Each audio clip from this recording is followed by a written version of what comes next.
বিদ্যুৎ শুরু করুন। হ্যাঁ, নমস্কার। প্ল্যাটফর্ম থেকে সকলকে স্বাগত। আজকে আমাদের মধ্যে মূল আলোচক এবং খুবই ঘনিষ্ঠ এবং আমাদের অতিথি মোহাম্মদ রফিকুল আলম এসছেন। তাকে আমরা অভিনন্দন জানাচ্ছি, কৃতজ্ঞতা জানাচ্ছি।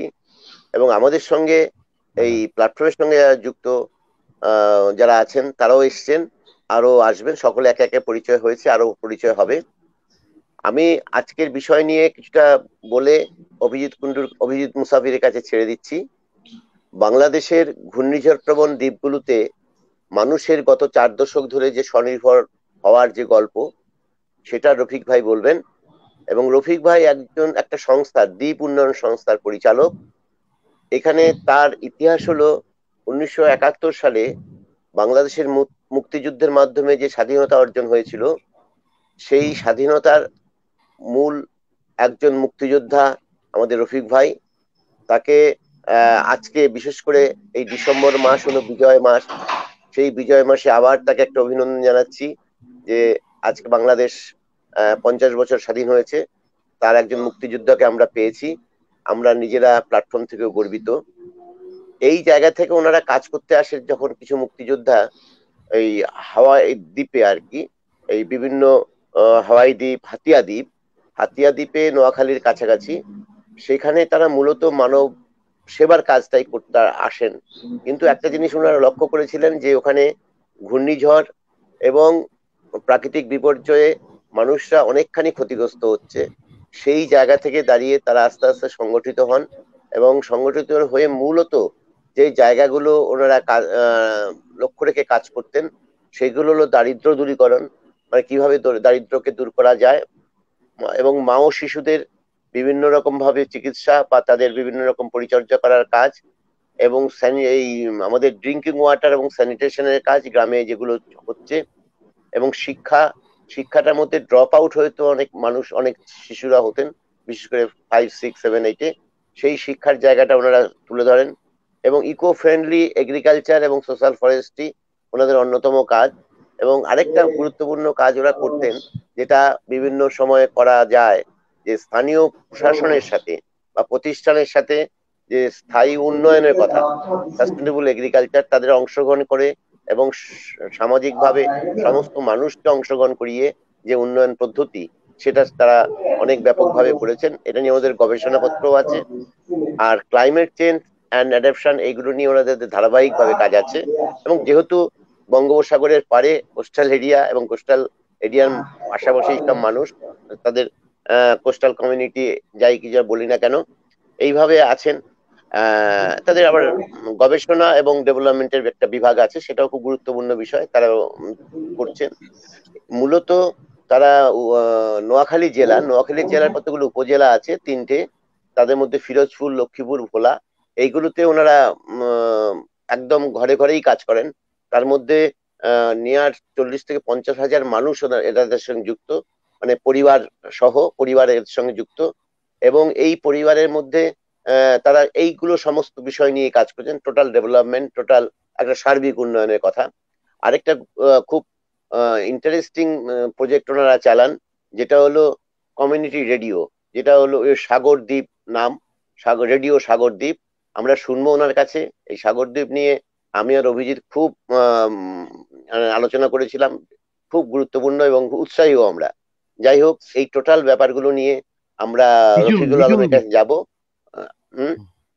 নিঝুম দ্বীপ। রফিকুল আলম, হ্যাঁ, রফিকুল আলমের কাছে যাচ্ছি।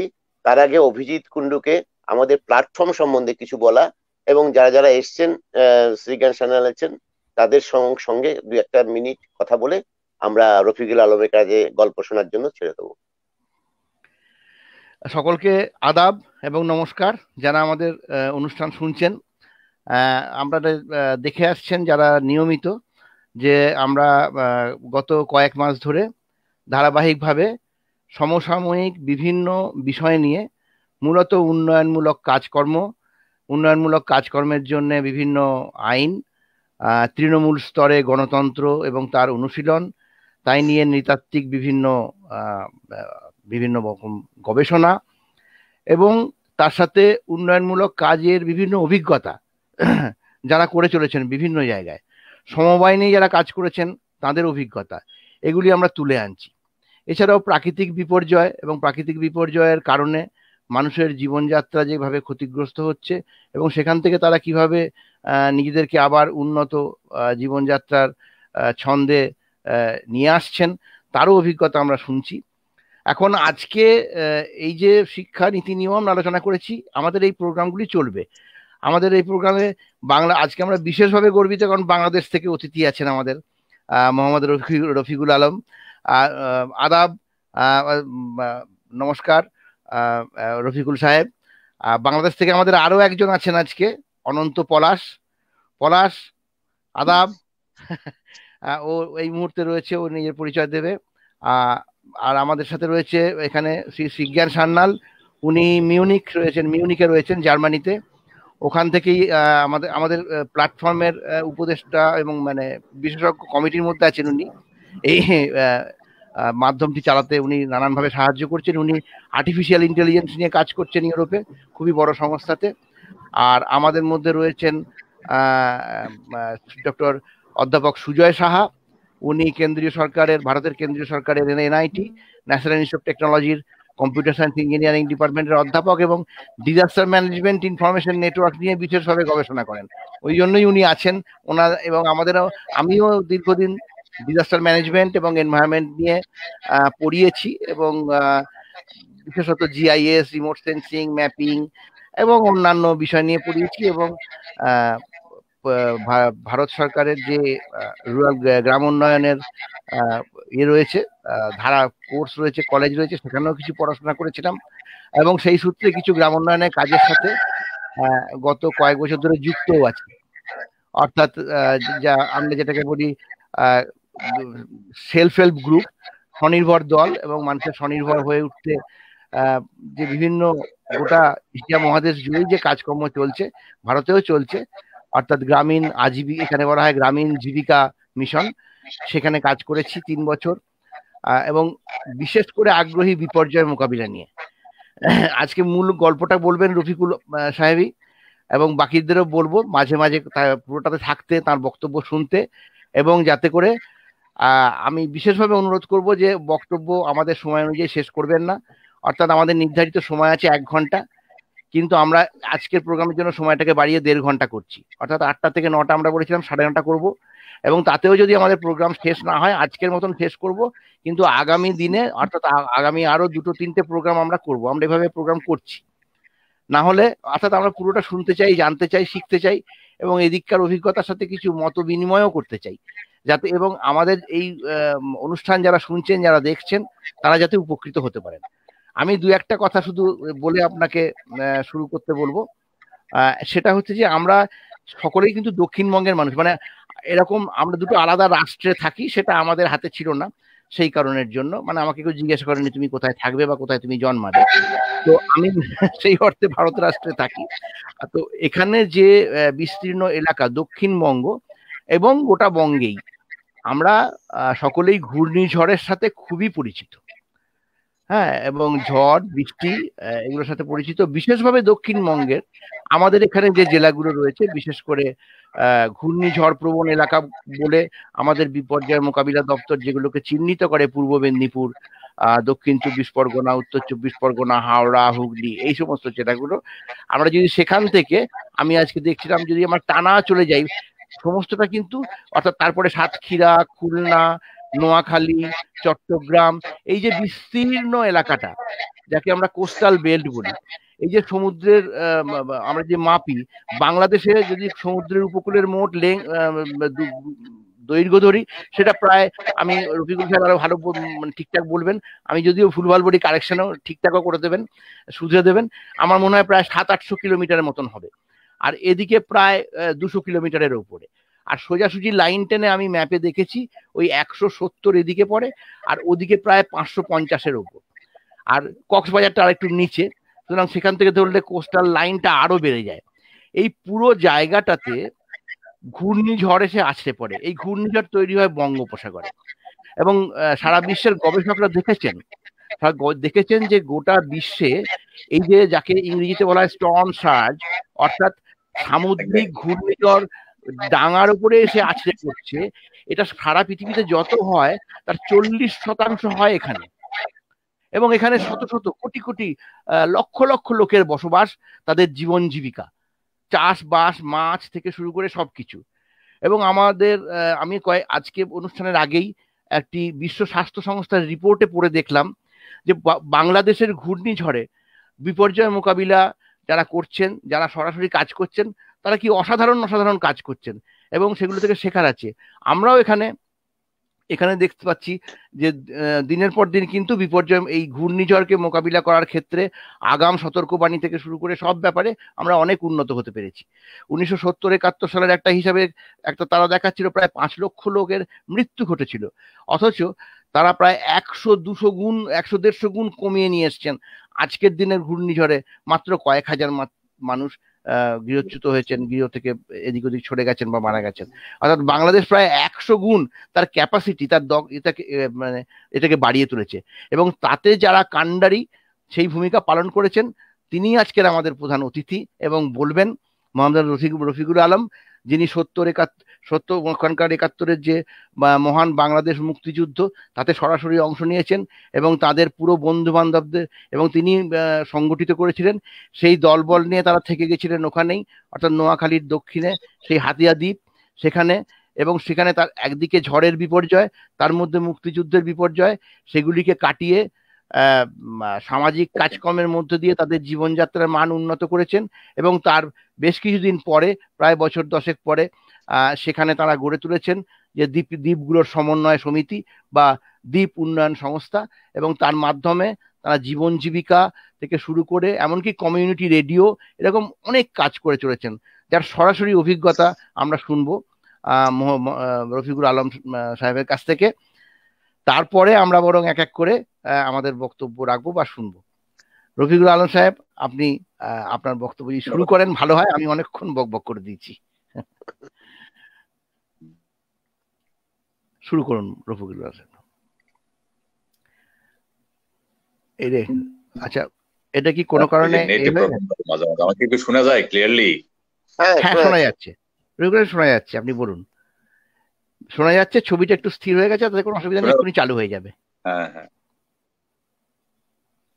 অশেষ ধন্যবাদ আমাকে এই সুযোগটা দেওয়ার জন্য। হ্যালো, হ্যাঁ, তো অশেষ ধন্যবাদ আমাকে সুযোগ করার জন্য প্ল্যাটফর্মের তরফ থেকে। আমাকে কি শোনা যায় ক্লিয়ারলি? হ্যাঁ, শোনা যাচ্ছে। আমাকে কি শোনা যায়? হ্যাঁ, শোনা যাচ্ছে। আচ্ছা, অশেষ ধন্যবাদ, বিশেষ করে বুদ্ধদা। হ্যাঁ, এখানে আসলে এই প্ল্যাটফর্মটা আগে লিঙ্ক যায়, ঢাকাতে নেটওয়ার্কের একটু সমস্যা আছে, বিকেলে এই সময় হয় আর কি। আসলে গল্পের আকারে বলবো, আমি একটু আগে বলছি আমার ল্যাঙ্গুয়েজে আমাদের একটু চিটং এর অ্যাকসেন্ট আছে, আমরা একটু ধরে নিতে হবে। কোনো কিছু হলে আমরা স্টপ করে দিবেন এবং ক্ল্যারিফিকেশন করে নেবেন, যাতে কোনো কিছু যদি এই কোনো ইস্যুতে আমাদের কোনো না থাকে।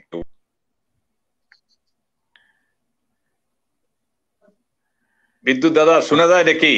হ্যাঁ, শোনা যাচ্ছে, আপনি বলুন। নেটে একটু প্রবলেম।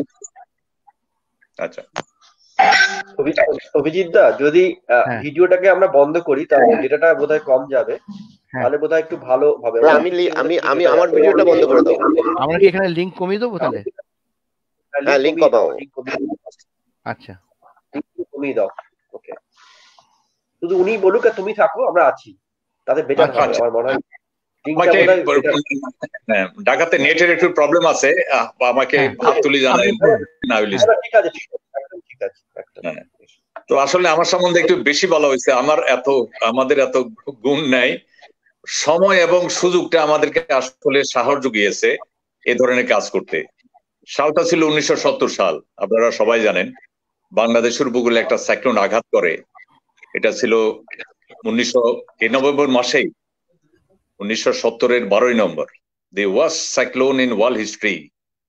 10 লক্ষ লোক মারা যায় এবং আমাদের গ্রামগুলিতে হাতিয়ার, সন্দ্বীপ, আপনার চিটাগং থেকে শুরু করে এই সাইক্লোনটার এরিয়া ছিল 250 কিলোমিটার এবং উইন্ড স্পিড ছিল আপনার মোর দেন 150 কিলোমিটার পার আওয়ার।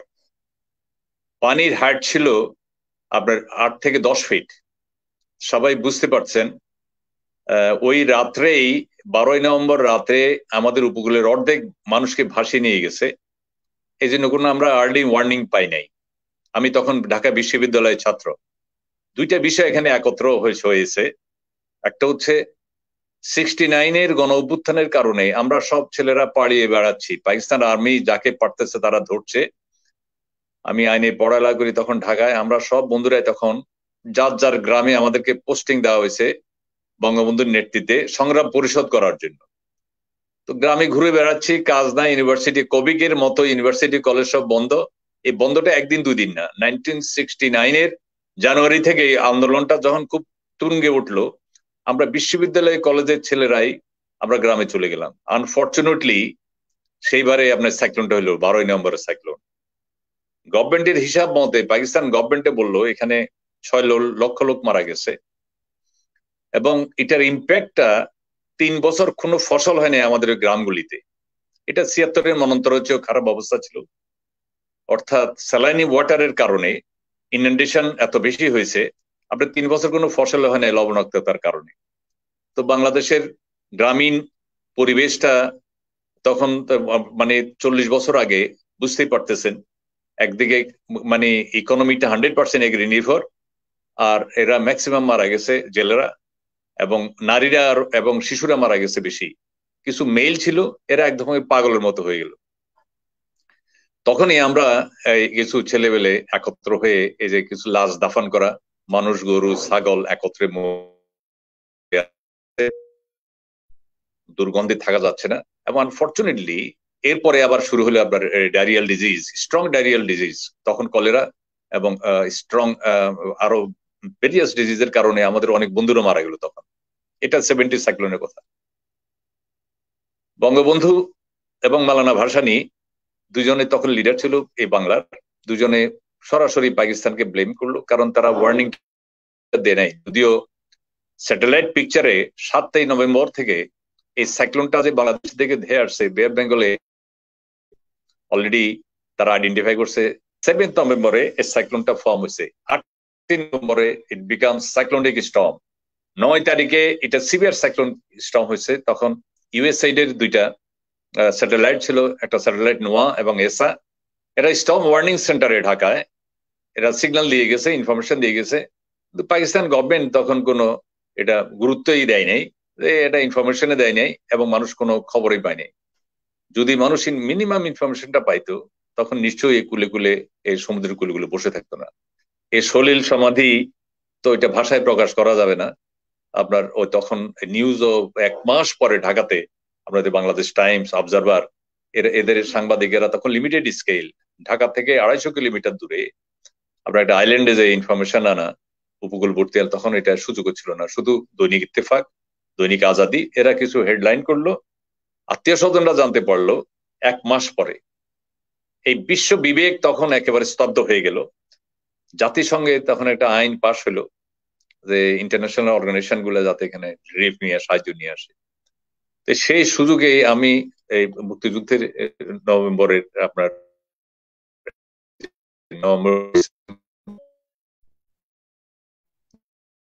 জানুয়ারি আমরা ছাত্র ছিলাম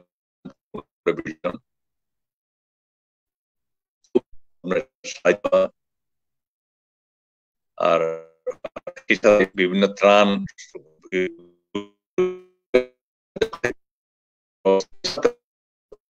আমাদের লিঙ্ক সেখানে শুরু জাপানি যুবরাজ কনয় এবং জাপান এনএসকে এক ভদ্রলোক, যেহেতু আমরা ইংরেজি জানতাম কিছু কথাবার্তা বলতাম, ওরা মোটামুটি একটা ফ্রেন্ডশিপ করে ফেললো আমাদের মুক্তিযুদ্ধের সময়। এইটা চলাকালীন সময় দেশ স্বাধীন হয়ে গেল, যুদ্ধ কিন্তু তখন শুরু হচ্ছে। এই স্বাধীনতা ঘোষণা হয়েছে 26 মার্চ। এই রিলিফ অপারেশন রিলিফ টিম গুলা আস্তে আস্তে আপনার চলে গেল, যে ওয়ার শুরু হয়ে গেছে, এখন তো আর আপনার ইয়ে করা সম্ভব না, রিলিফ অপারেশন করবো না। এই পাকিস্তান আর্মি হঠাৎ 26 মার্চ অ্যাটাক করলো। নভেম্বরে এই ঘটনা দেখেন, 26 মার্চ তারা অ্যাটাক করলো সারা ঢাকায়। স্বাধীনতা ঘোষণা করলো। স্বাধীনতা ঘোষণার সময় আমরা বেসিক্যালি ইয়াংরা আমরা বুঝতে পারলাম আমাদের তো অল্টারনেটিভ আর্মস নেওয়া ছাড়া আমাদের অল্টারনেটিভ নাই। এখন তাদের টার্গেটই ছিল ইয়াং ধরে মেরে ফেলা, এবং কোনো যুবক ছেলে পাইলেই তাদের টর্চার করা। আমার আমার হাতিয়াতে আর্মি যে আপনার 71 মার্চে যখন স্বাধীনতা ডিক্লেয়ার এপ্রিল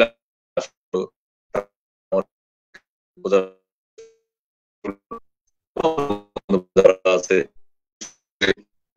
বাড়িতে সমানে আগুন দিল। আমি যে গ্রামে থাকতাম আমাদের একটা মাত্র ছিল মুসলিম বাড়ি আছে, চারিদিকে বাড়ি। আমার পাশে আমার বসে আছে ওই ছিল দাদা চিত্তরঞ্জন তালুকদার। এদের বাড়িঘর প্রথম টার্গেট করে পোড়াই দিল। আমরা তো পালা গেলাম, পালাইয়া দ্যাট ইজ অ্যাগেন্স্ট 9 months আমরা কোনো রিলিফ আর হেল্প করতে পারলাম না। এই সবাই আপনার চলে গেলাম আগরতলা, শরণার্থী ছাড়া কিছু ছিল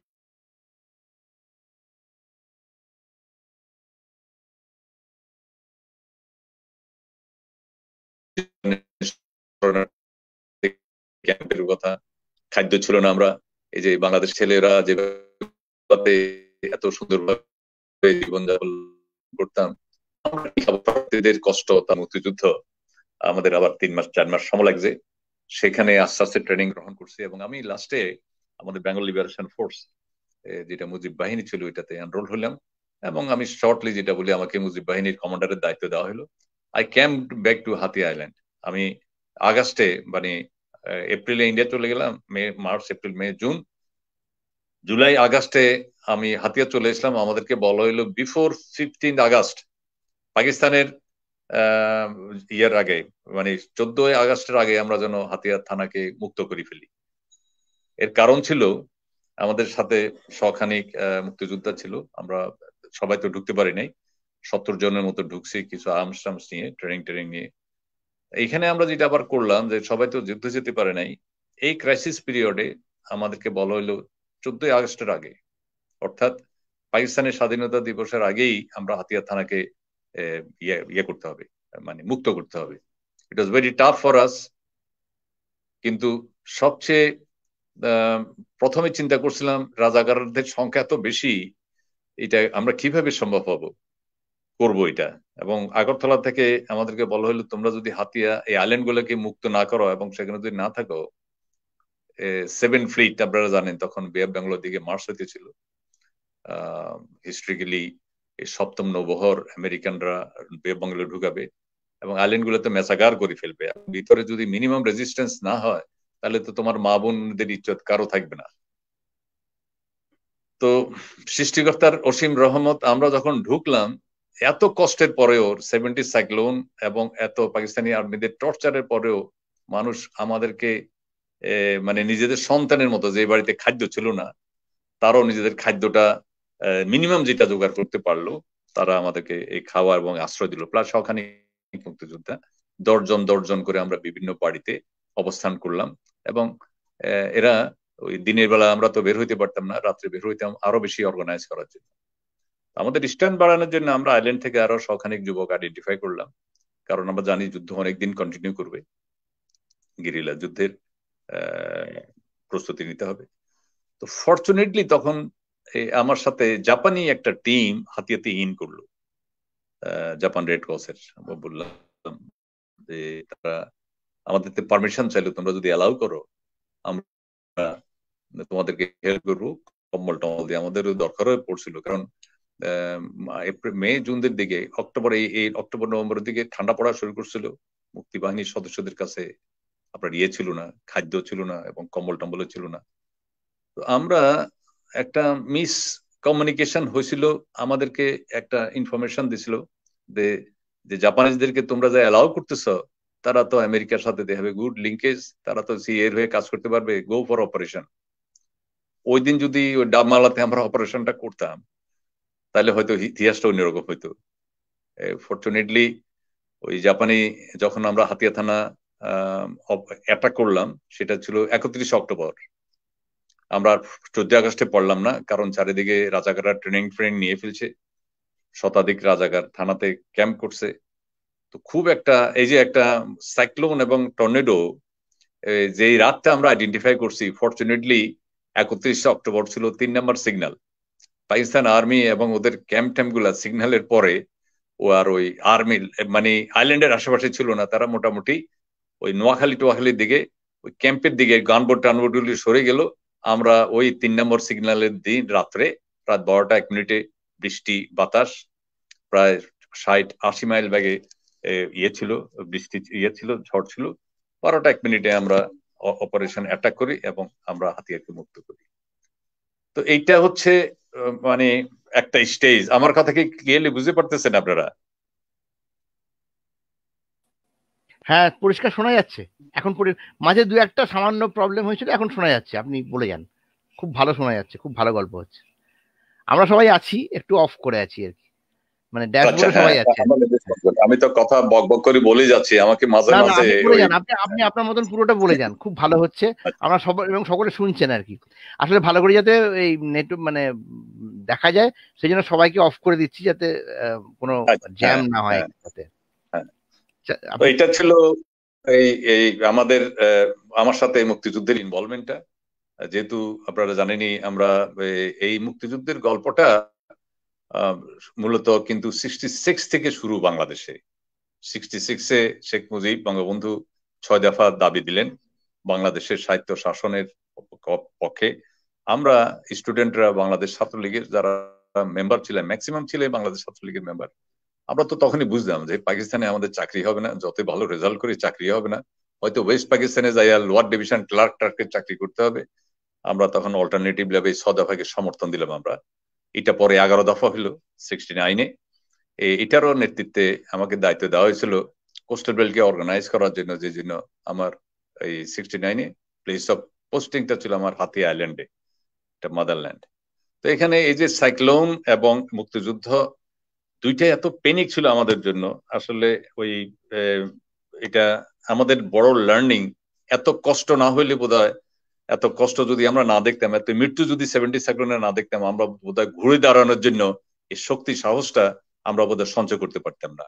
এটা আমরা এখনো মনে করি যে এই 70 সাইক্লোনের পরে কিন্তু ব্যাপক ইরোশন শুরু হয়েছে, ল্যান্ড ইরোশন। ভোলা, হাতিয়া এবং সন্দ্বীপে উইদিন 3 ইয়ার্স আপনার 20,000-এর মতো লোক ডিসপ্লেস হয়ে গেল নদী ভাঙ্গার কারণে। এটা following any disaster, back disaster, বড় ডিজাস্টারের পরে এটা নাকি হয়, কারণ এত বেশি পানি আপ স্ট্রিমে চলে গেছিল। এটা যখন নিচের দিকে আবার ব্যাক করা শুরু করলো, আপনার বে অফ বেঙ্গলের পানি, আমি বলছি 150-200 কিলোমিটার স্পিডে আপনার তখন হাই টাইড ছিল, জোয়ার ছিল, পানি যে এত উপর উঠবে আমরা কল্পনা করতে পারি নাই।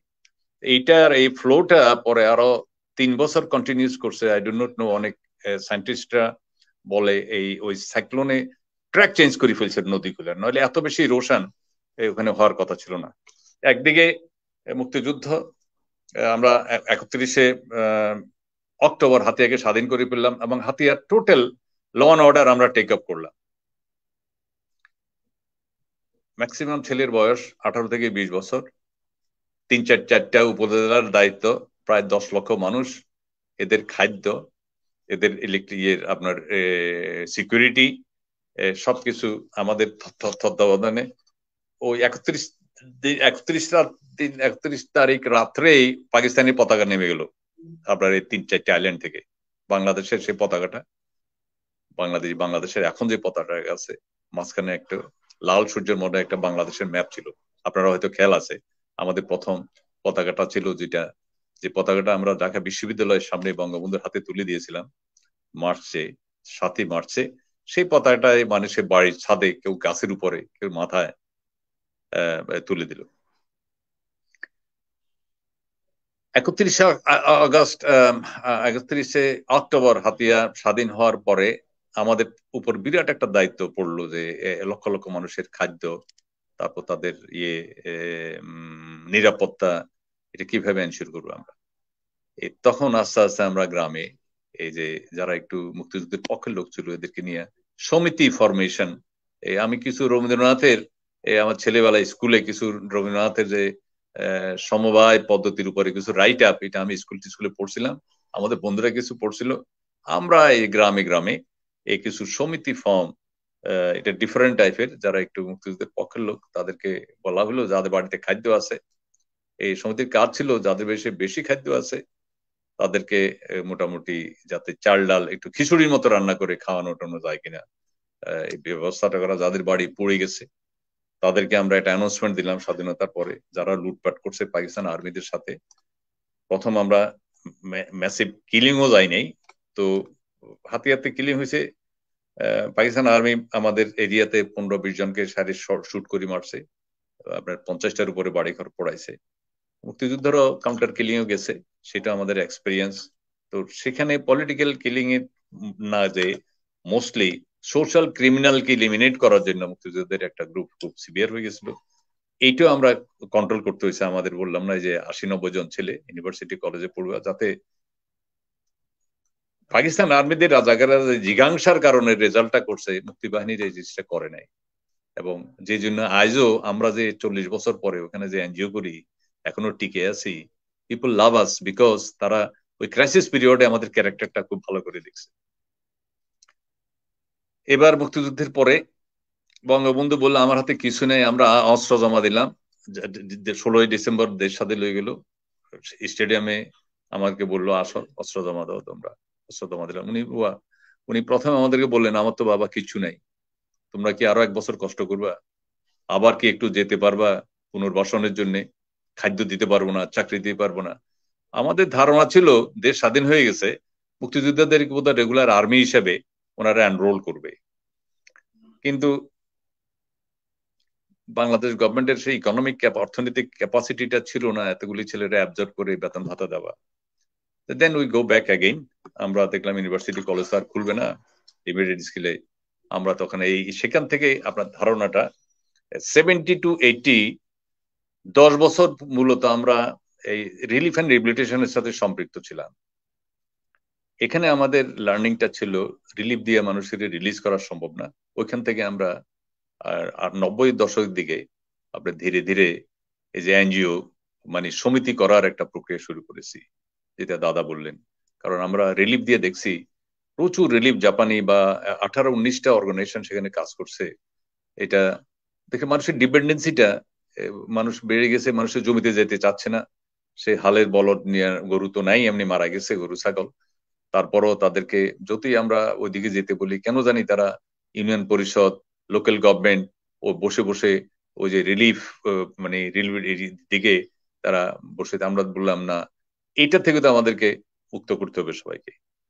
তখন গ্রামে গ্রামে সমিতি করা শুরু আমাদের। এখন পর্যন্ত আমাদের সমিতির সংখ্যা প্রায় 2500।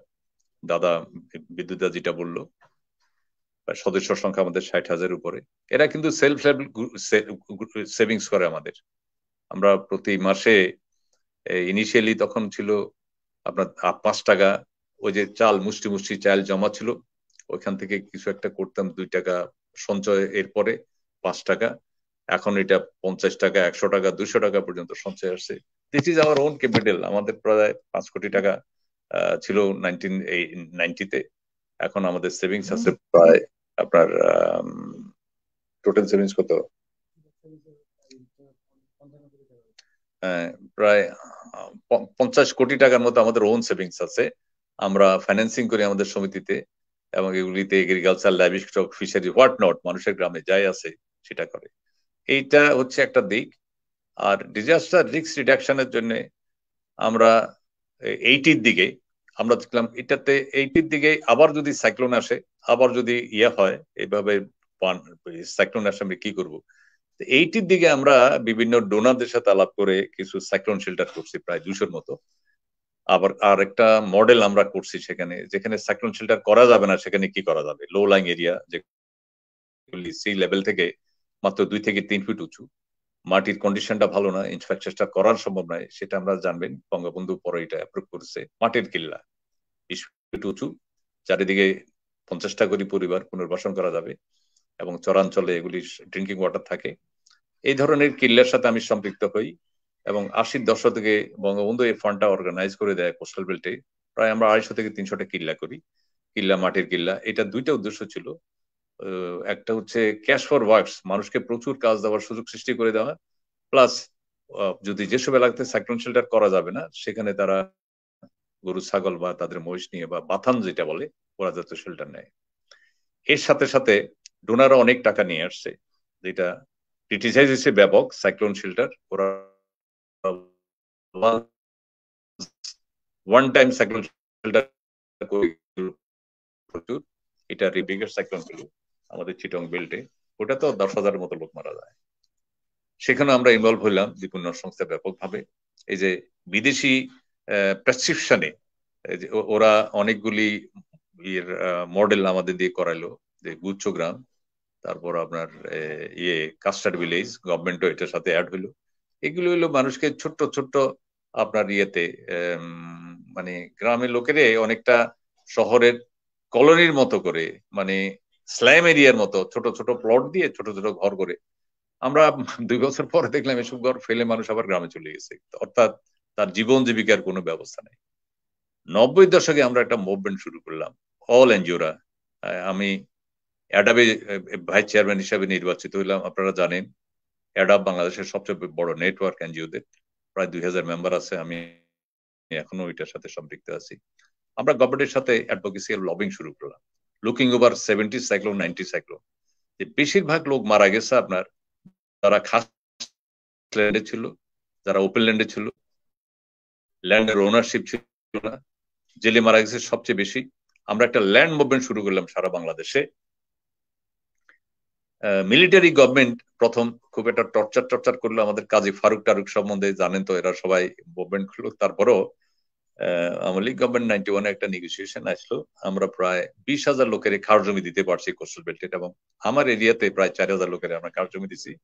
এটা বিদ্যুৎ দাদা বোধহয় গতবার একটা এরিয়াতে গেছেন আমাদের, প্রত্যেক ফ্যামিলিকে, এটা আবার জেন্ডার রিলেট করে, জেন্ডার লিঙ্ক করে এটা করলাম আমরা। প্রত্যেক ফ্যামিলি বাংলাদেশে আপনারা জানেন কোস্টাল বেল্টে প্রচুর খাস ল্যান্ড বের হয়ে আসছে। আমরা দেখলাম এই খাস ল্যান্ডের ওনারশিপ যদি আমরা তাদেরকে না দিতে পারি, তাহলে এই যে 20 বছরের আমাদের যে অভিজ্ঞতার সাইক্লোনের এবং রিফের এবং সাইক্লোন শেল্টার, পুয়ার পিপল কোনো বেনিফিট পাচ্ছে না, ওদের ওনারশিপ আসতেছে না, ওদের অ্যাসেট বিল্ডিং হচ্ছে না। ওরা ঋণ নিচ্ছে 50,000 60,000 টাকা, কিন্তু আবার ঋণ 3 বছর পরে দেখা যাচ্ছে ওই ঋণ দেওয়ার পরে তার প্লাস মাইনাসে খুব একটা থাকে না, তার জীবন জীবিকা, তার প্রেস্টিজ, এগুলি তার থাকে না। আমরা ল্যান্ড মুভমেন্টটাতে খুব সাকসেসফুল হইলাম।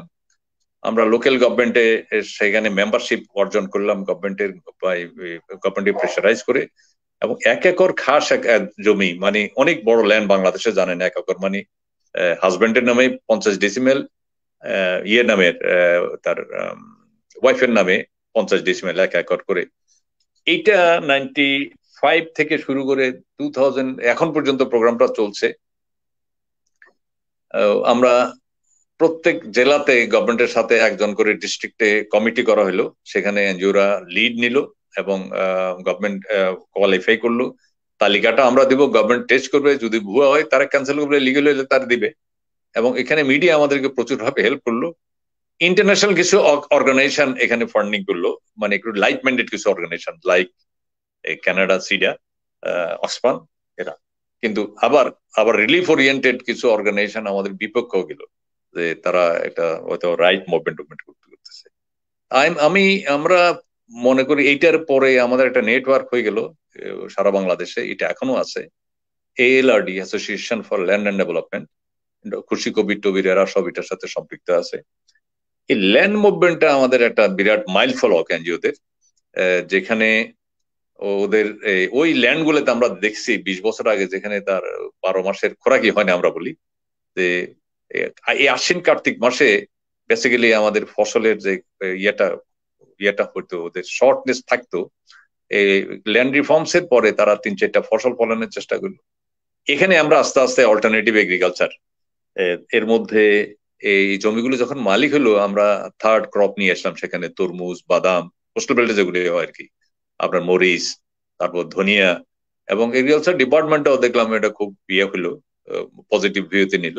এখন কোস্টাল বেল্ট থেকে আমাদের প্রোডাক্ট গুলি, এবং এগুলি কিন্তু বিষমুক্ত প্রোডাক্ট। একটা বিষয় হচ্ছে কোস্টাল সেলাইন বেল্টে আমরা বার্মিকোজ প্রচুর পপুলারাইজ করেছি। আপনার ওই যে আপনার ইয়ের তেল, আপনার নিম পাতার তেল, এগুলি একটু ফর্মুলেট করে মোটামুটি গভর্নমেন্ট কিছু পুরস্কার আমাদেরকে দিছে। যাই হোক, এইটা মোটামুটি একটা ভালো, আমরা প্রায় 2500 একর এখন আমরা আমাদের দখলে আছে, এগুলি প্রায় ওরাই মালিক ইয়েরা। এখানে আমরা 90-র পরে 2000 সালের পরে গভর্নমেন্ট আগে আসলো, গভর্নমেন্ট বাংলাদেশে বললো না তাহলে তো তোমরা তো ওয়ার্ল্ড ব্যাংক থেকে টাকা নিবে কেন, টাকা তো আমাদের থেকে নিতে পারো। এটা নেগোসিয়েশন করে আমরা আরেকটা গভর্নমেন্ট ইউনিট বানাইলো, পল্লী কর্মসহায়ক ফাউন্ডেশন, পিকেএসএফ।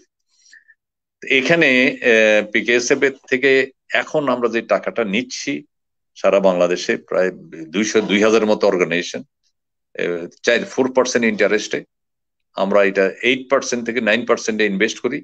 এখন যে সার্ভিস চার্জটা আসে আমরা 2000 সালের পর থেকে ডোনার ড্রিভেন ফান্ডটা কমাই দিছি। এখন ডোনারদের সাথে আমাদের কন্ট্রাক্ট যেটা হয়, হাইস্ট তোমরা 20% দিতে পারো, আর বেশি দিবা না। ওনারশিপটা আমাদের কাছে, এবং গভর্নমেন্টের সাথেও যেটা আমরা নিচ্ছি, আমাদের ওন ফান্ড 80%, অনেকে যারা ছোট নতুন তারা হয়তো 40-50, আর বাকিরা অনেকে 50-50 পার্টনারশিপে গেছে। এরিয়া অফ ইন্টারভেনশন এক এক অর্গানাইজেশন যার এক্সপার্টিস যেখানে আছে।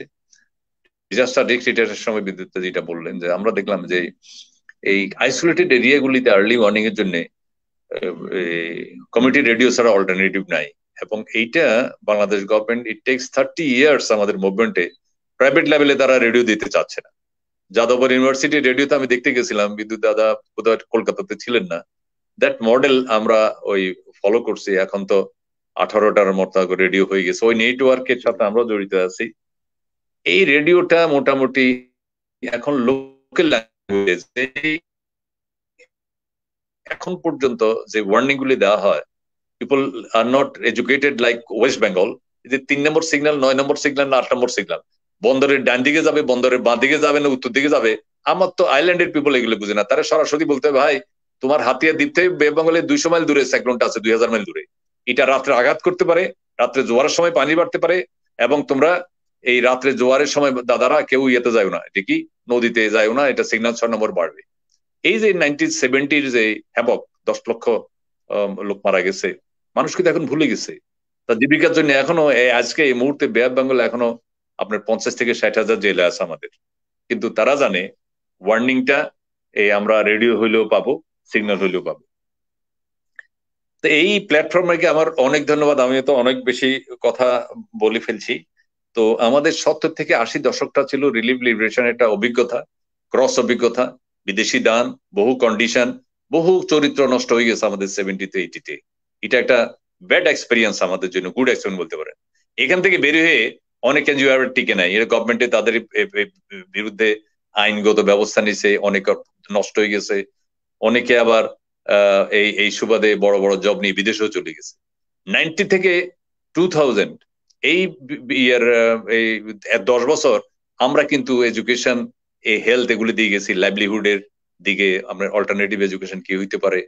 আমরা ম্যাক্সিমাম অর্গানাইজেশন পাউলো ফেরির যে মেথডটা, এই যে অল্টারনেটিভ এডুকেশনের ব্র্যাক যেটা ফলো করছে, ডেভেলপ করছে, যে গ্রামের মানুষকে, কৃষকদেরকে নিয়ে বাড়িতে বাড়িতে অল্টারনেটিভ এডুকেশন, সেটা হচ্ছে নর্মাল এডুকেশনের বাইরে অ্যাওয়ারনেস প্লাস এডুকেশন, যেটা এনভায়রনমেন্ট, আপনার সোশ্যাল লিঙ্কেজ, এটা কিন্তু খুব কাজে দিছে আমাদের। এই যে পাউলো ফেরির যে মেথডটা, এটা আমরা অনেক অর্গানাইজেশন ফলো করছি।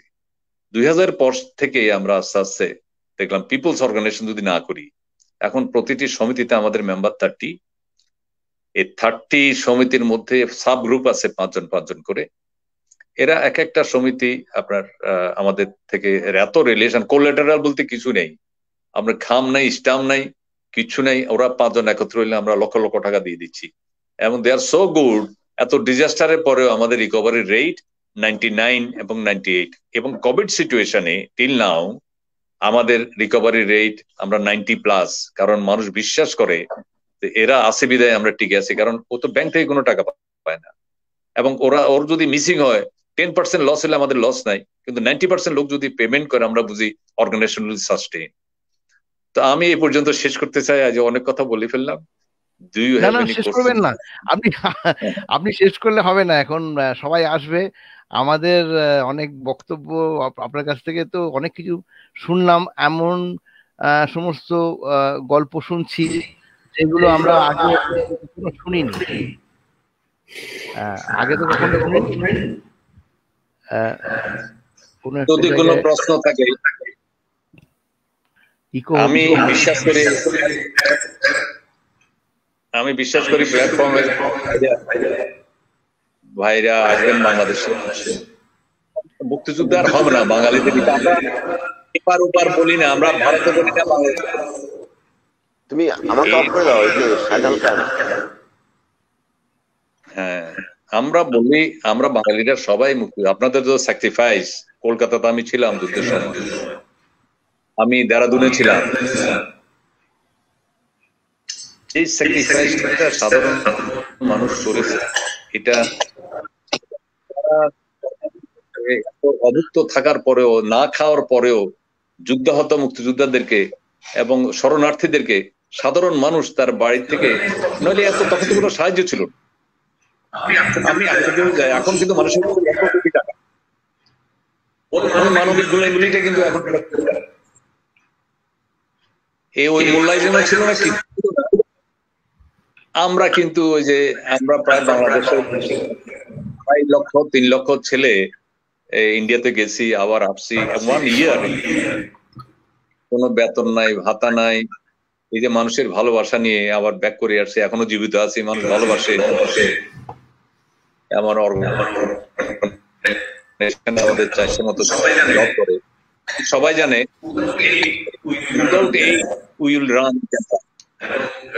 এবং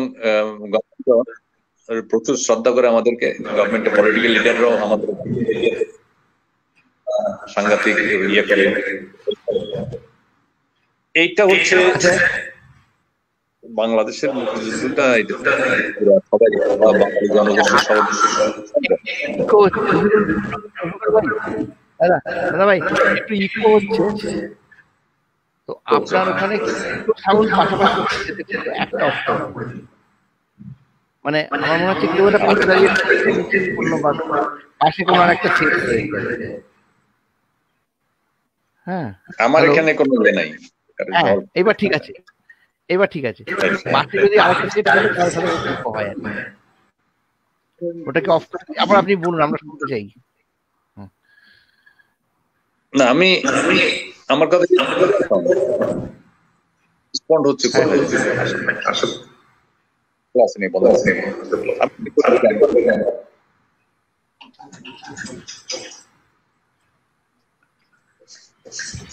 তো আমি অনেক মৃত্যু দেখলাম, আবার অনেক মৃত্যু থেকে বেঁচে গেছে এরকম লোকও দেখলাম। তো এই যে 70 সাইক্লোন, আবার বলি, ইট টেকস লক্ষ লক্ষ লোকের জীবন নিয়ে গেছে। আবার স্বাধীনতার যুদ্ধ আমাদের 20 লক্ষ লোকের জীবন নিয়ে গেছে। কিন্তু মানুষের ভালোবাসা, হ্যালো, হ্যাঁ শুনতে পাচ্ছি। আচ্ছা, আমাদের আজকে অনুষ্ঠানে আমাদের সাথে রয়েছে শ্রীজ্ঞান সান্যাল। উনি রয়েছেন মিউনিক, জার্মানিতে থেকে, এবং ওনার যদি দু একটা করার থাকে, প্রশ্ন থাকে, সম্ভবত থাকতে পারে। শ্রীজ্ঞান, আপনি বলবেন এই বিষয়ে? প্রথমে তো রফিকুল সাহেব, আপনাকে অসংখ্য ধন্যবাদ। আমি মুগ্ধ হয়ে শুনছিলাম আপনার জীবনের অভিজ্ঞতার কথা। কি অসম্ভব বৈচিত্র্যের মধ্যে দিয়ে আপনার জীবন কেটেছে, মুক্তিযুদ্ধ থেকে আরম্ভ করে সামাজিক সংগঠন তৈরি করা। আপনার কথা শুনতে শুনতেই আমি আমার র্যাক থেকে গিয়ে এই বইটি নিয়ে এলাম, অমর সেনের ডেভেলপমেন্ট অ্যাজ ফ্রিডম। এই বইটিতে একটি কথা বলেন, ডক্টর সেন একদিন থেকেই বলতে চাইছেন, সেটা হচ্ছে যে ডেভেলপমেন্ট দুভাবে ভাবা যেতে পারে। একটা হচ্ছে গ্রোথ মিডিয়েটেড ডেভেলপমেন্ট। সামগ্রিকভাবে ভারতবর্ষের ডেভেলপমেন্ট মডেল সেইটা, মানে জিডিপি বাড়াও, তাতে করে, মানে বাজার ভিত্তিক ডেভেলপমেন্ট, তাতে করে একটা সময় আসবে মানুষের, বড় লোকদের কাছে পয়সা হলে ক্রমশ সেই পয়সা গরিবদের কাছেও পৌঁছবে এবং সামগ্রিকভাবে দেশের উন্নতি হবে বা একটা জনগোষ্ঠীর উন্নতি হবে। আরেকটি ডেভেলপমেন্টের কথা উনি নিজে ব্যক্তিগতভাবে ইকোনমিস্ট হিসেবে বারবার বলেছেন, সেটা হচ্ছে সাপোর্ট লেড ডেভেলপমেন্ট, মানে ডেভেলপমেন্ট থ্রু সোশ্যাল অ্যারেঞ্জমেন্ট। মানে আপনার গল্প শুনতে শুনতে আমি এই দুটো ডেভেলপমেন্ট ব্যবস্থার যে তফাৎ সেইটা যেন দেখতে পাচ্ছিলাম। আমাদের দেশে যেমন হয়েছে, ভারতবর্ষ পৃথিবীর এখন জিডিপির নিরিখে পৃথিবীর ষষ্ঠ বা সপ্তম বৃহত্তম ইকোনমি, সেইটা যেমন একটা দিক। আবার যদি দারিদ্র্যের নিরিখে দেখি, ভারতবর্ষ সম্ভবত পৃথিবীর দরিদ্রতম অথবা দ্বিতীয় বা তৃতীয় দরিদ্রতম দেশ পৃথিবীর, দুটোই সত্যি। এইটা হচ্ছে আপনাদের বাংলাদেশের যে সামগ্রিকভাবে, আপনাদের বাংলাদেশ বলা উচিত নয়, আমাদের বাংলাদেশ সামগ্রিকভাবে যে পরীক্ষা নিরীক্ষা, তা কিন্তু খুব পরিষ্কারভাবে দেখাচ্ছে ডক্টর সেনের থিওরি, এই মূল্যায়ন, যে জিডিপি একমাত্র দেশের উন্নতির একমাত্র পথ নয়। সোশ্যাল অ্যারেঞ্জমেন্ট দিয়ে এবং তার জন্য প্রোগ্রাম তৈরি করে দেশের যে ডেভেলপমেন্ট আনা সম্ভব, জনগোষ্ঠীর যে ডেভেলপমেন্ট আনা সম্ভব, আপনাদের পরীক্ষা তার একটা মানে খুব খুব খুব ভালো উদাহরণ। আমার কতগুলো তো ধন্যবাদ আপনার এই অভিজ্ঞতা শেয়ার করার জন্য। আমি 2-1 বছরের মধ্যে রিটায়ার করব, তারপরে আমি এই ধরনের কিছু ডেভেলপমেন্টের পরীক্ষায় আমি ভারতে ফিরে গিয়ে করার কথা ভাবি, এবং আপনার অভিজ্ঞতা খুবই প্রেরণাদায়ী সেই হিসেবে। 2-3টে প্রশ্ন থাকবে আমার। একটা হচ্ছে, আপনাদের যে ধরুন এমপ্লয়মেন্ট জেনারেশন ইনিশিয়েটিভ বা ইনকাম জেনারেশন ইনিশিয়েটিভ, কি ধরনের প্রজেক্ট আপনারা করেন, আপনারা যাতে এনজিও থেকে ইনভেস্ট করেন, সেগুলি কি? আর দ্বিতীয় প্রশ্ন যেটা থাকবে সেগুলো হচ্ছে যে কি এগুলো করতে গিয়ে, নিশ্চয়ই আপনি একটা দিকের কথা বললেন, আপনি মূলত ভালো অভিজ্ঞতা, পজিটিভ এক্সপেরিয়েন্সের কথা শেয়ার করেছেন। আমার দৃঢ় ধারণা এর বেশ কিছু বাধার সম্মুখীন আপনারা হয়েছেন, বহু ব্যর্থতাও রয়েছে সাফল্যের পাশাপাশি। সেগুলো সম্পর্কে যদি খানিকটা ধারণা দেন আমাদের। ধন্যবাদ। আমাকে কি শোনা যায়? আমাকে শোনা যাচ্ছে? হ্যাঁ, শোনা যাচ্ছে। হ্যাঁ, শোনা যাচ্ছে। প্রথম প্রশ্নটা IDP, income generation project.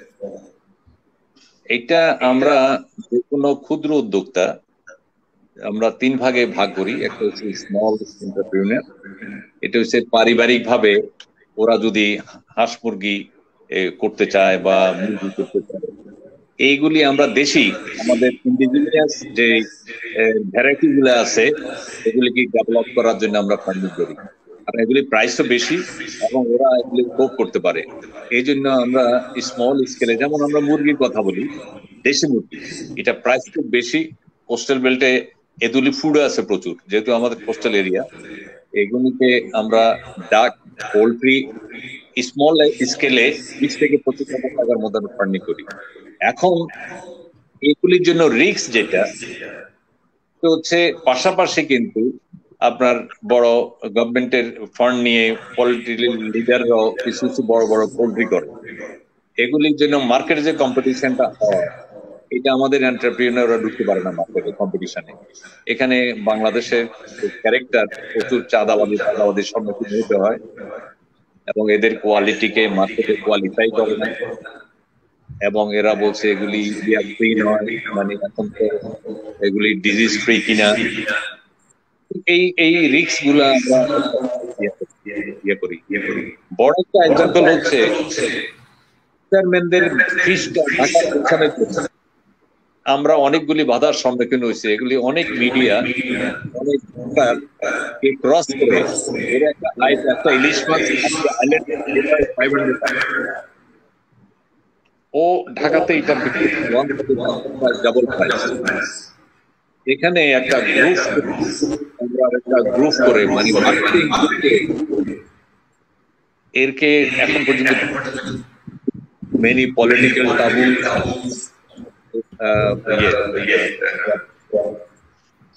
Fisherman কমিউনিটিতে আইজিপি এখনো আমরা করতে পারি নাই, কারণ হিন্দু আমাদের মাইনরিটি কমিউনিটি গুলাতে এখনো অল্টারনেটিভ ইনকাম জেনারেশনে এটা as a non government limitation, যেগুলি টেকনিক্যাল সাপোর্টটা আমাদের কাছে খুব পুয়ার, টেকনোলজিতে ওদের জানা নাই। আমাদের অনেকগুলি প্রোডাক্টের মোর্টালিটি খুব বেশি ডিউ টু দিস রিসেন্ট আপনার ক্লাইমেট চেঞ্জ, হিট অনেক বেড়ে গেছে, বেড়ে গেছে, অনেকগুলো ক্রপস আমাদের নষ্ট হয়ে যাচ্ছে, ইনন্ডেশনটা বেশি হয়, রেইনফল বেশি হচ্ছে recently. These are the challenges we are facing. If I am okay. Srigyan. হ্যাঁ হ্যাঁ হ্যাঁ হ্যাঁ, ধন্যবাদ। আর আমি এই প্রশ্নটা সবাইকে করি যখনই মানে গ্রাসরুট ডেমোক্রেসির কথা বলা হয়। বাংলাদেশে সামগ্রিকভাবে তৃণমূলীয় গণতন্ত্রের পরীক্ষা অনেক বেশি সাবলীল এবং ফলপ্রসূ ভারতবর্ষের তুলনায়। তার একটা কারণ বোধহয় আমাদের ভারতবর্ষ হিন্দু প্রধান, অ্যাজ এ রেজাল্ট আমাদের মধ্যে কাস্ট ডিসক্রিমিনেশনের একটা বিরাট অবদান রয়ে গেছে আমাদের সামাজিক সমন্বয় আনার জন্য। বাংলাদেশে এই যে মানুষের মধ্যের যে বিভেদ এবং পুরুষ এবং মহিলার মধ্যে যে বিভেদ, এগুলো একটা খুবই গভীর সামাজিক বাধা। আমরা যেই ডেভেলপমেন্টাল কোনো ইনিশিয়েটিভ নিতে চাই তার মধ্যে খুবই ভয়ঙ্কর বাধা। তো সেগুলো আপনারা কিভাবে অ্যাড্রেস করেন, মোকাবিলা করেন?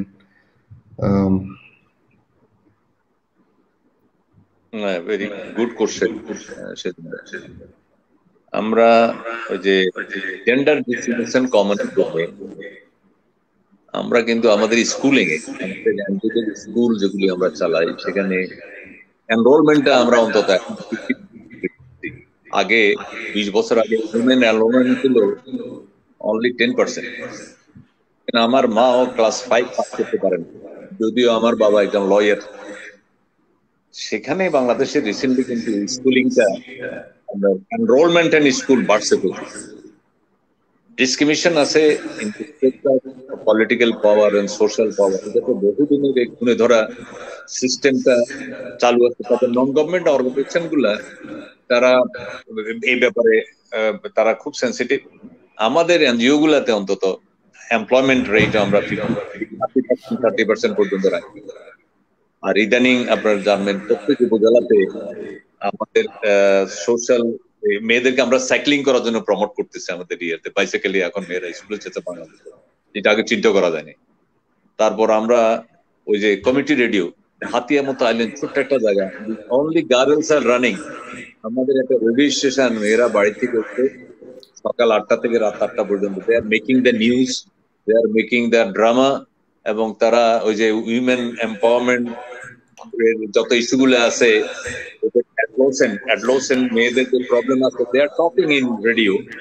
তাদের আমি মনে তো করি this are the good start নাওয়াডেজ।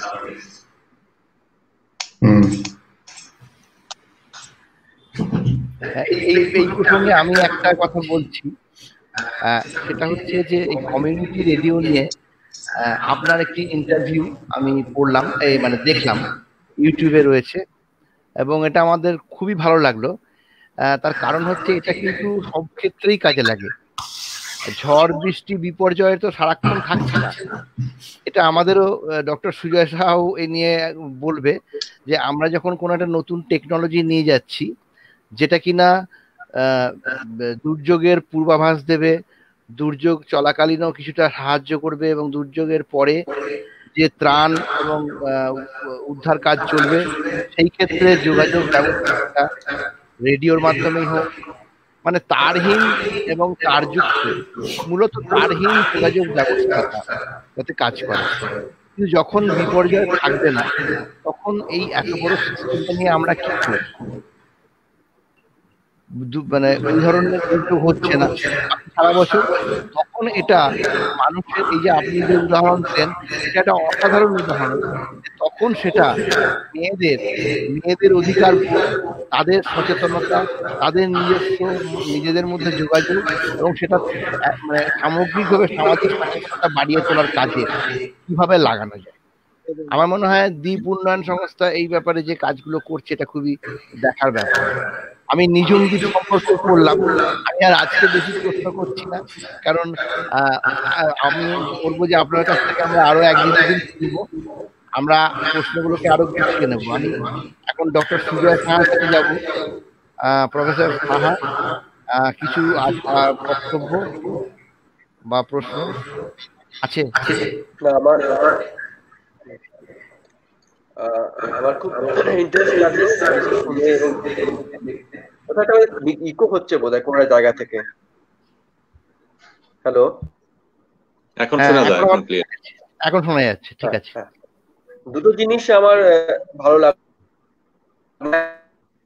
একটা হচ্ছে মুক্তিযুদ্ধের সময় উনি বলছিলেন আমার মানে মুক্তিযুদ্ধে বোধহয় একটা জিনিস আমরা ভারতবর্ষের সময় ইন্দিরা গান্ধী বোধহয় প্রচুর পরিমাণে বাংলাদেশকে সাহায্য করেছিল, এবং বাংলাদেশ সাহায্য করার মানে তার একটা অবদান ছিল, এটা একটা বোধহয় শুনতে শুনতে মনে হচ্ছিল। আর একটা জিনিস মনে হচ্ছিল যে আমি যেহেতু এখন আজকের ভারতবর্ষ এখন একটা লড়াইয়ের মধ্যে দিয়ে যাচ্ছে, ফার্মার প্রোটেস্ট, এবং সারা পশ্চিমা মানে ভারতবর্ষ জুড়েই একটা আন্দোলন চলছে, এবং সেই আন্দোলনটা দিল্লির কাছাকাছি। এবং রিসেন্টলি আমি স্টাডি করে দেখছিলাম যে পার ক্যাপিটা বা পার মান্থ ইনকামের যে আমি একটা চেহারা দেখছিলাম ভারতবর্ষের, এটা দেখতে দেখতে মনে হচ্ছিল, সকাল থেকে আমার ফিল হচ্ছিল যে পশ্চিমবাংলার, আমি মূলত পশ্চিমবাংলার কথাই বলবো, আমি বাইরের কথা বলতে চাইছি না, পশ্চিমবাংলার পার মান্থ ইনকাম দেখছিলাম অনেক নিচের দিকে, ঠিক আছে। এবং আমি জানতে চাইছিলাম যে গ্রামীণ, যেহেতু আমরা নিজেরাও এই মুহূর্তে গ্রামীণ এলাকাগুলোতে গিয়ে কাজ করার চেষ্টা করছি, সেহেতু গ্রামীণ এলাকাগুলোতে কি হবে, মানে যেহেতু উনি রফিকুল স্যার বলছিলেন যে ওনারা কিভাবে গ্রামীণ এলাকাগুলোকে উন্নয়ন করেছেন, এবং কিভাবে ওখানকার মানুষ কিভাবে তাদের প্রোগ্রেস কিভাবে করেছে, সেটা জেনে আমাদেরও ভালো লাগলো যে আমরা হয়তো পরবর্তীকালে উনি যেগুলো বলছেন সেগুলো হয়তো আমরাও করতে পারি, এবং আমাদের গ্রামীণ অবস্থাটা আরো বদলাতে পারি। আর দ্বিতীয়টা যেটা আরেকটা উনি খুব ইন্টারেস্টিং যেটা উনি বললেন যেটা হচ্ছে রেডিও, কমিউনিটি রেডিও। খুব ইন্টারেস্টিং, কারণ কমিউনিটি রেডিও শুধুমাত্র অনেক সময় আমরা ইউজ করতে পারি। আমি কথাই বলছি, যেমন বাঁকুড়া, পুরুলিয়া, এই অঞ্চলে যে সংস্কৃতির সাথে সেই অঞ্চলের মানুষগুলোকে বানার জন্য আমরা যদি কমিউনিটি রেডিওর একটা ব্যবহার করি, তাহলে বোধহয় আমরা শুধুমাত্র ডিজাস্টার নয়, ডিজাস্টার যে সময় আমরা এগ্রিকালচার করছি, বা আরো তাদের যে রুটস, তাদের নিজস্ব জিনিসগুলোকে আমরা ছড়িয়ে দিতে পারবো, এবং অনেক বেশি আমরা বন্ডিং আমরা তৈরি করতে পারবো কমিউনিটি রেডিও দিয়ে। শুধু আমি ডিজাস্টার তো বাদ দিলাম, ডিজাস্টারের সময় হয়তো কমিউনিটি রেডিও হেল্প করবে, কিন্তু ডিজাস্টার বা তারপরে কমিউনিটি রেডিও অনেক ক্ষেত্রে, এগ্রিকালচার ক্ষেত্রে এবং প্রশিক্ষণের ক্ষেত্রে, তাদের নিজস্ব সংস্কৃতিকে বাঁচানোর জন্য কমিউনিটি রেডিও প্রচন্ড ভাবে আমার মনে হয় হেল্প করবে। এবং আমাদেরও উচিত, মানে আমি অভিজিতের সাথে একমত, যে যদি আমরা কমিউনিটি রেডিওকে প্রমোট করি এই রুরাল অঞ্চলে বা এই জায়গাগুলোতে, তাহলে মনে হয় আমরা আরো ভালো কিছু দেখতে পাবো ভবিষ্যতে। আমি আর ডিজাস্টার সম্বন্ধে বলতে চাইছি না, কারণ আজকের বক্তব্যে ডিজাস্টারটা এসছিল প্রথম দিকে, প্রাকৃতিক দুর্যোগের ব্যাপারটা এসছিল, কিন্তু যেহেতু বক্তব্যটা প্রাকৃতিক দুর্যোগ নয়, সেহেতু আমার মনে হয় প্রাকৃতিক দুর্যোগ নিয়ে বা তার টেকনোলজিকে কিভাবে আমরা ইউজ করি, ভারতবর্ষ ইউজ করি, বা সেটা আলাদা দিক, সেটা একদমই আলাদা দিক। তাই আমার মনে হয় না আমরা সেটা নিয়ে একদিন আলোচনা করব। হ্যাঁ, সেই বক্তব্যটা আমার মনে হয় না অন্যদিকে নিয়ে যাওয়াটা ঠিক হয় বলে। তবে না, আজকে তো সেই বিষয় নয়। এক্স্যাক্টলি রাফিকুল স্যারকে অনেক ধন্যবাদ, আমরা অনেক কিছু জানতে পারলাম। হ্যাঁ, আমরা এই নিয়ে আলোচনা করবো আরেকদিন।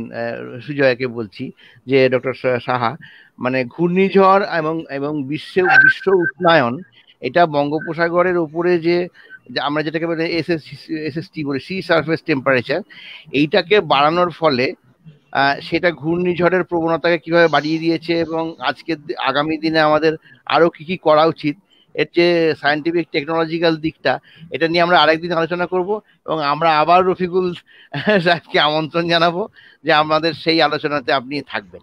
আজকে এখন অনন্ত পলাশ আমাদের খুব ঘনিষ্ঠ, আমার মানে ছোট ভাইয়ের মতন। পলাশ কিন্তু বাংলাদেশেই থাকে। হ্যাঁ হ্যাঁ, এখনো পলাশ শুনতে পাচ্ছ? পলাশের নেটওয়ার্কের একটু সমস্যা চলছে। পলাশ শুনতে পাচ্ছ? হ্যালো। ও রয়েছে নরসিংদী এলাকাতে, অ্যাকচুয়ালি অনেকটা দূরে, সেখানে সিলেটের কাছে বোধহয় হবে, তাই না রফিকুল সাহেব? না না না, নরসিংদীটা ওই যে ঢাকা চিটাগাং এর মাঝখানে, এই যে সেন্ট্রাল বাংলাদেশ, নরসিংদীটা অনেক। আচ্ছা আচ্ছা, হ্যাঁ হ্যাঁ। পলাশ কিছু বলবে? নেটওয়ার্কের বাইরে বোধহয়, না ডিলে হচ্ছে মনে হচ্ছে, তাই না? হ্যাঁ আমি শুনতে পাচ্ছি, আমার নেট একটু ড্রপ করছে, কারণ হ্যাঁ আপনারা আমাকে শুনতে পাচ্ছেন কিনা? হ্যাঁ শুনতে পাচ্ছি। দু একটা কথা বলো, একটু ডিলে হচ্ছে, তাই না সুজয়? ডিলে হলো, শুনতে পাচ্ছি, অসুবিধা নেই, বলুন। আমি আছি নরসিংদীতে, এবং আমি আছি মূলত আমার ফার্মে। তো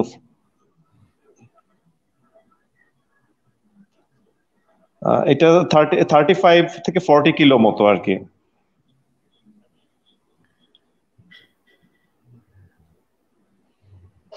আমাকে কি শোনা যাচ্ছে? হ্যাঁ হ্যাঁ শোনা যাচ্ছে, তুমি বলে যাও। শোনা যাচ্ছে পরিষ্কার, তুমি টানা বলে যাও। আমাকে কি শুনতে পাচ্ছেন কিনা? হ্যাঁ শোনা যাচ্ছে, তুমি একটানা বলে যাও, তারপর আমরা কথা কি শোনা যাচ্ছে?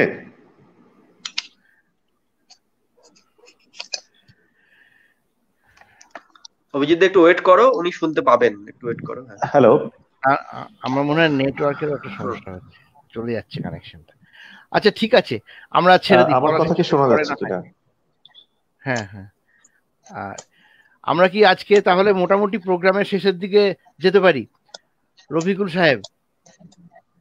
হ্যাঁ, আমি ওই আমার থেকে তো আরো কোশ্চেন আশা করছিলাম, কারণ এই গল্পের তো শেষ নাই, 40 বছরের গল্প একদিনে তো শেষ হবে না।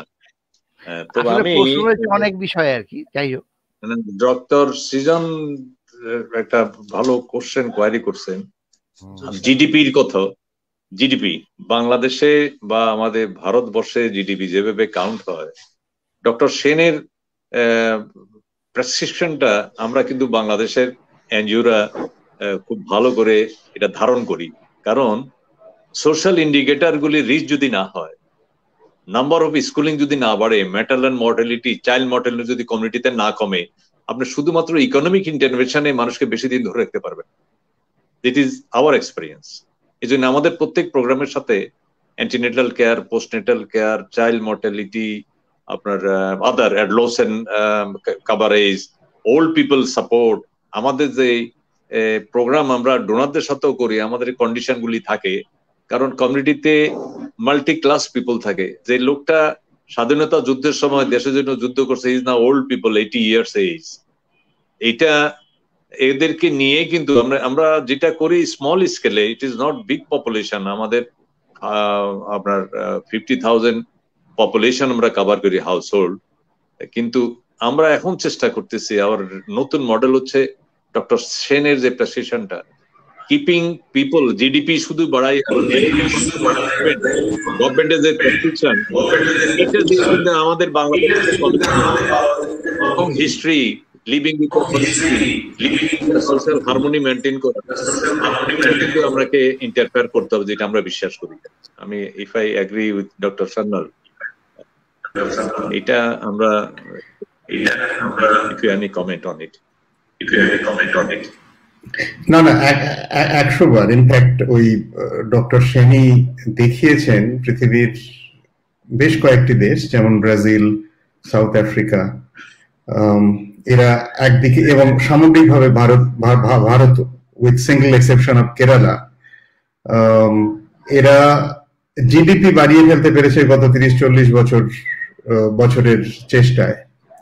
কিন্তু সামগ্রিকভাবে এই সমৃদ্ধির যে বিতরণ সাধারণ মানুষের মধ্যে, সেটা হয়নি। ভারতবর্ষ হিসেব করলে ভারতে তো এগুলো নিয়ে যতটা কথা হওয়া উচিত ততটা কথা হয় না, কিন্তু সামগ্রিকভাবে আমরা যদি ধনবৈষম্যের কথা দেখি, ভারত সম্ভবত পৃথিবীর অন্যতম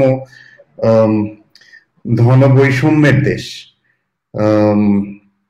এবং সে নিয়ে সন্ধান। এবং তার পাশাপাশি বাংলাদেশের যে পরীক্ষা হিউম্যান ডেভেলপমেন্ট ইন্ডেক্স, এবং অতি সম্প্রতি একটি হয়েছে যে ভারতবর্ষের মানে এর আগের কোয়ার্টারে আপেক্ষিক জিডিপির গ্রোথ যখন -24% চলে গেছিল, ওই একই পরিস্থিতিতে বাংলাদেশের জিডিপি বেড়ে গেছে, আমার ঠিক সংখ্যাটা মনে নেই, জিডিপি বেড়ে গেছে এই সময় 7 বা 8%। সেইটা নিয়ে আমাদের অনেক সোশ্যাল মিডিয়াতে অনেক কথা টথা হয়েছে এই নিয়ে, কিন্তু এইটা একটা বাংলাদেশের যে মডেল, সামগ্রিকভাবে ডক্টর সেনের ফ্রেজ ধার করিয়ে আবার বলা যায় যে সোশ্যাল অ্যারেঞ্জমেন্ট ভিত্তিক ডেভেলপমেন্ট। মানুষের সাথে সহমর্মিতার হাত নিয়ে এগিয়ে আসছেন, এবং শুধু অর্থনৈতিক নয়, বাকি অন্যান্য হেলথ কেয়ার এবং এডুকেশন দুটো বিশেষ করে, এবং doctor Sen health care education ছাড়াও হিউম্যান ক্যাপাবিলিটি রিয়েলাইজেশনের কথা বলেছেন বিশেষভাবে। দারিদ্র মানে শুধুমাত্র না খেতে পাওয়া বা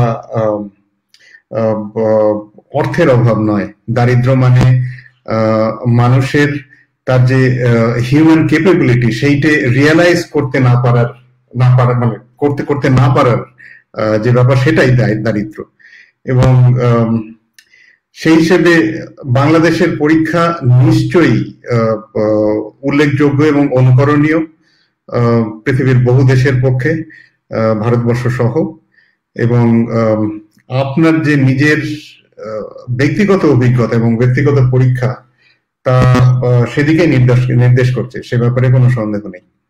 আমি ব্যক্তিগতভাবে আমি বললাম, আমার নিজের পরিকল্পনা আছে, আমি 1 বছর বা 1.5 বছর পরে দেশে ফিরে গিয়ে এই ধরনের পরীক্ষায় অংশগ্রহণ করতে চাই, এবং এর মধ্যে আপনার সাথে যোগাযোগ করব এবং আপনার অভিজ্ঞতা আরো গভীরভাবে জানার ইচ্ছে থাকলো। Most welcome.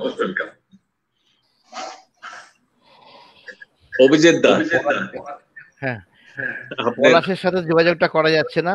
আমরা আজকের অনুষ্ঠান এখানে শেষ করছি। রফিকুল সাহেব, আপনার অনুমতি নিয়ে প্রথমে আপনার অনুমতি নিয়েই শেষ করি আজকের মতন। আমাদের 1 ঘন্টা 15 মিনিট হয়েছে। আমরা বিভিন্ন বিষয়গুলো নিয়ে খুব আলোচনা করলাম, এবং খুবই আমরা যাকে বলে অনুপ্রাণিত হলাম। আমরা অনেক কিছু জানতাম না, অনেক কিছু জানলাম, এবং আমাদের একটা দৃষ্টি খুলে গেল। এটা কিন্তু আমরা সকলেই মনে করি, আন্তরিকভাবেই মনে করি। হ্যাঁ, এই অনুষ্ঠানে বলছি বলে বলছি না। আর সুতরাং আমার মনে হয় যে আমরা এই ধরনের আলাপ আলোচনা এবং মতামত আদান প্রদান আরো ভবিষ্যতে চালাবো। এই প্ল্যাটফর্মের মঞ্চ আমাদের এই সুযোগ করে দিচ্ছে। হ্যাঁ, আপনাকে অসংখ্য ধন্যবাদ, শিবজান সান্যালকে ধন্যবাদ, ডক্টর সুজয় সাহাকে ধন্যবাদ, পলাশকে ধন্যবাদ, আর বিদ্যুৎ দেবনাথ আমাদের কান্ডারি, ওনাকে তো ধন্যবাদ। আমি কি দেবো, মানে দেওয়ার মতন এনেই, ওনার জন্যই তো সমস্ত যোগাযোগ এগুলো হচ্ছে। আপনি কি শেষ 2-1টা কথা বলবেন? তাহলে আজকের মতন আপনি কথা বলে অনুষ্ঠানটি শেষ করবেন। আমি ধন্যবাদ জানাচ্ছি। বিদ্যুৎ দাদার সাথে তো বহুদিনের সম্পর্ক আমাদের, এবং আপনাদের আমরা এখনো মনে করি ওপার বাংলায় যত রিসোর্স আছে, বিধাতার দেওয়া রিসোর্স, আপনাদের জ্ঞান, আপনাদের অভিজ্ঞতা আমাদের এই বাংলার এখনো বহু দুঃখী মানুষের সাথে যদি সম্পৃক্ত করা যায়, আমরা কিন্তু এনরিচ হব। এই জন্য আমি আগাম দাওয়াত দিয়ে রাখলাম আপনাদেরকে, let us have a visit. আমরা এই আইল্যান্ড গুলো দেখবেন, সমুদ্র দেখবেন, এবং আমরা স্পন্সর করব। We are ready for that. আমার মনে হয় একত্রে বসে আলোচনা করলে আরো বেশি লার্নিং এর অনেক কিছু হবে। আমাদের অনেক কলিগ থাকবে, আপনাদের এই লার্নিং গুলা, শেয়ারিং গুলা ওদেরও কাজে লাগবে। অশেষ ধন্যবাদ এটা যারা অর্গানাইজার, আপনারা অর্গানাইজ করলেন, এবং বাংলাদেশ থেকে আমাদেরকে যারা সুযোগ দিয়েছেন, বিশেষ করে প্ল্যাটফর্মের আরো উত্তর সমৃদ্ধি চাই। আমরা এই ডেভেলপমেন্টটা কাউকে বাদ দিয়ে নয়, বাংলাদেশে এখন আমরা যেটা বলতেছি, সব আরো বেশি লোক সম্পৃক্ত হলে আমরাও জানতে পারবো, শেয়ারিং করতে পারবো এবং ক্যারি করতে পারবো। অবশ্যই ধন্যবাদ। ঠিক আছে, ধন্যবাদ, নমস্কার। নমস্কার।